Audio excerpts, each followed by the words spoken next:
Di video yang kedua ini saya akan menjelaskan sedikit rangkuman dari makalah kelompok 2 yang berjudul Perencanaan Supervisi Pendidikan dan Manajerial.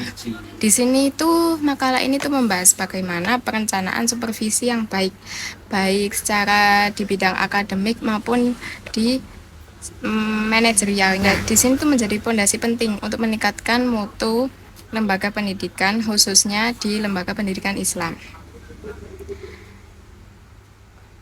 Supervisi pendidikan dan manajerial itu merupakan bagian penting dari sistem pembinaan di sekolah. Dalam supervisi akademik, perencanaan berperan membantu guru meningkatkan kompetensi profesionalisme dan kualitas pembelajaran melalui identifikasi kebutuhan, penentuan tujuan, serta penyusunan instrumen evaluasi. Sedangkan untuk supervisi manajerial itu berfokus pada tata kelola lembaga agar berjalan secara efektif dan efisien. Dan juga di dalamnya itu mencakup penyusunan jadwal, target, dan strategi pengawasan agar kegiatan pendidikan berjalan sesuai dengan tujuan lembaga. Terus kebutuhan supervisi. Kebutuhan supervisi itu muncul dari berbagai aspek pendidikan.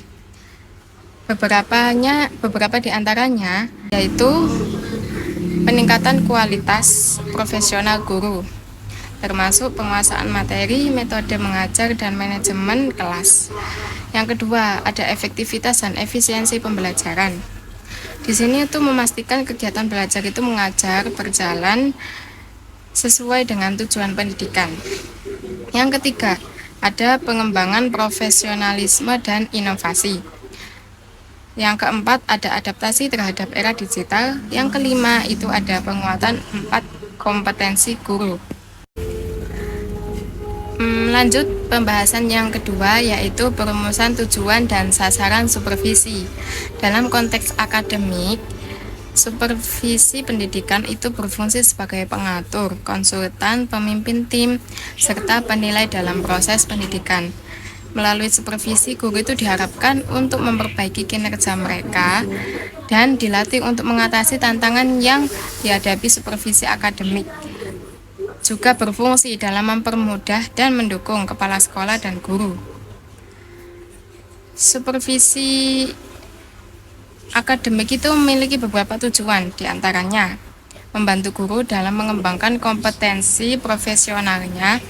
Yang kedua, ada membantu guru dalam mengembangkan kurikulum termasuk silabus, rencana pelaksanaan pembelajaran atau RPP, kegiatan inti, metode atau strategi, alat atau media pembelajaran, penilaian, dan lain-lain. Yang ketiga, yaitu membantu guru dalam membimbing penelitian tindakan kelas atau action research. Yang keempat, itu membantu guru dalam meningkatkan keterampilan pengelolaan kelas. Pembahasan berikutnya yaitu penyusunan rencana kerja supervisi. Di sini rencana kerja supervisi itu dibagi menjadi 2. Yang pertama ada program tahunan atau disingkat menjadi PROTA, dan yang kedua itu ada program semester atau singkatannya PROSEN. Nah, program tahunan itu merupakan perencanaan kegiatan supervisi yang dilakukan dalam waktu 1 tahun, mencakup identitas mata pelajaran, kompetensi dasar, dan alokasi waktu pembinaan. Untuk program semester atau prosen itu menjabarkan rencana pembinaan di tiap semesternya, termasuk tema, subtema, dan jadwal pelaksanaannya. Di sini ada tahapan penyusunan rencana kerja supervisi, meliputi menentukan lingkup supervisi seperti akademik, kurikulum, manajemen kelas. Yang kedua yaitu menentukan jadwal dan waktu pelajaran. Yang ketiga menentukan sumber daya dan instrumen yang digunakan. Yang keempat yaitu ada menyusun alat observasi dan evaluasi. Lanjut pembahasan berikutnya, ada instrumen supervisi akademik dan manajerial. Agar supervisi berjalan efektif, diperlukan adanya instrumen yang jelas dan terukur. Pada supervisi akademik itu ada 5 komponen utama. Yang pertama ada asesmen pra-observasi. Yang kedua ada observasi pembelajaran. Yang ketiga ada pemberian solusi. Yang keempat ada refleksi, dan yang terakhir ada tindak lanjut.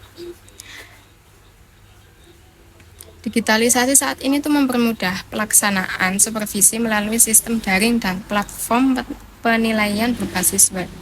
Sedangkan supervisi manajerial itu mencakup penilaian terhadap perencanaan sekolah, koordinasi, pelaksanaan, dan pengembangan SDM dan sarana pendidikan.